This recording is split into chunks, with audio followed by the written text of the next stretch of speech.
السلام علیکم every one. Partition of Bengal کے بعد ہمیں پتہ چلا کہ جو اس کی انولمنٹ تھی اس میں یہ ہوا کہ جو مسلمس تھے وہ کافی اس سے انہیں پتہ لگا کہ ان کے جو انٹرسٹ ہیں اور جو ان کے رائٹس ہیں وہ پروٹیکٹڈ نہیں ہیں، کیونکہ ہندوز جو ہیں ان کی مانی گئی اور جو بنگال کی ہے اس پارٹیشن اس کو انول کیا گیا۔ تو اس لیے انہوں نے مسلمز نے پارٹیشن آف بنگال کی انولمنٹ کے بعد اپنا ایک ڈیلیگیشن جس میں 35 ممبرس تھے اور جس کو لیڈ کر رہا تھا سر آغا خان، تو اس ڈیلیگیشن کو بھیجا وائس رائے آف شملہ کے پاس جو کہ تھا لارڈ منٹو 1 اکتوبر 1906 میں، تاکہ جو مسلمان ہیں اپنے رائٹس اور انٹرسٹ کو پروٹیکٹ کروا سکیں، اپنے جو بھی ان کے خیالات ہیں اس کو وائسرے کے آگے رکھیں، اور وہ جو وائسرے ہے وہ ان خیالات کی مد نظر جو ہے کام کرے، ان پہ اقدام کرے۔ اب شملہ ڈیلیگیشن کی ڈیمانڈز کیا تھی؟ سب سے پہلے انہوں نے ڈیمانڈ کیا تھا سپریٹ الیکٹوریٹ کا مسلمانوں نے۔ اس کے بعد انہوں نے ڈیمانڈ کی کہ جہاں پہ ان کی پاپولیشن کم ہے ان کو وہاں پہ زیادہ سیٹس دی جائیں، ان کی پاپولیشن سے تھوڑی زیادہ سیٹس دی جائیں۔ پھر انہوں نے ڈیمانڈ کی کہ گورنمنٹ سروس میں ان کا شیئر دیا جائے، ان کا کوٹا رکھا جائے۔ پھر membership of judicial and executive council میں ان کی جو ان کو وہاں پہ ممبرشپ دی جائے، اور اس کے بعد representation in senate and syndicate of universities.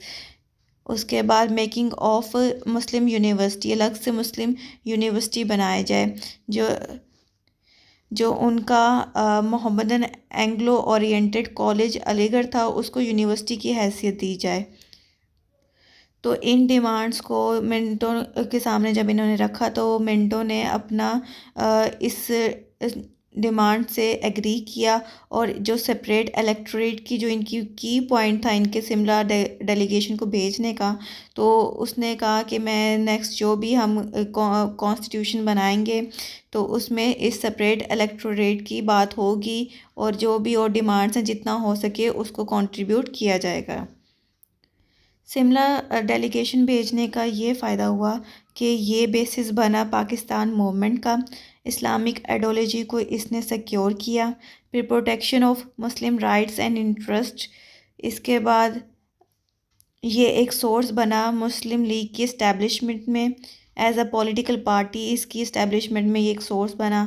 اس کے بعد جو مسلمانوں کی اکنامک ایکسپلائٹیشن ہو رہی تھی اس سے آزادی کا یہ ایک سبب بنا، مسلمانوں کی جوڈیشری اور ایڈمنسٹریشن میں نمائندگی کا ایک سبب بنا، اور آخر میں مسلمانوں کی ایجوکیشنل ڈیولپمنٹس کے لیے ایک بیسس بنا۔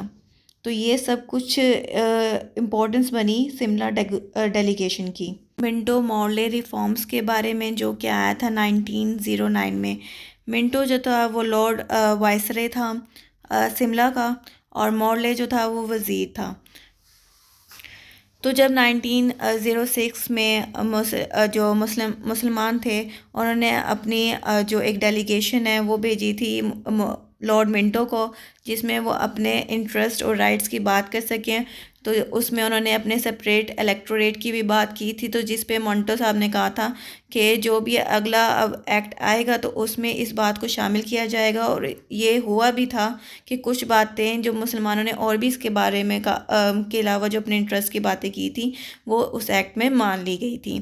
تو یہ کچھ ان میں سے یہ پوائنٹس تھے کہ مسلمانوں کو سینٹرل لیجسلیشن میں 5 سیٹس مل گئی تھیں۔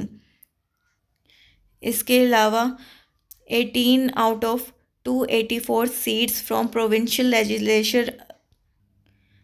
لیجسلیچر مسلمانوں کو مل گئی تھیں۔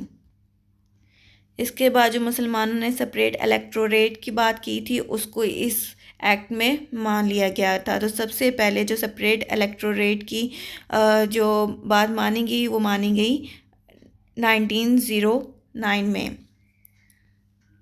اور یہاں سے پھر آگے کانسٹیٹیوشن فارمیشن برِ صغیر کے لیے جس کے تحت ہندوستان اور مسلمان ہندوز اور مسلمان جو ہیں وہ مل کے رہ سکیں ایک اسٹیٹ میں، وہ سارا سلسلہ اس کا شروع ہوا۔ تو یہیں پہ اپنی ویڈیو کو اینڈ کرتے ہیں۔ میرے چینل کو سبسکرائب ضرور کیجیے گا، دعاؤں میں یاد رکھیے گا۔ اللہ حافظ۔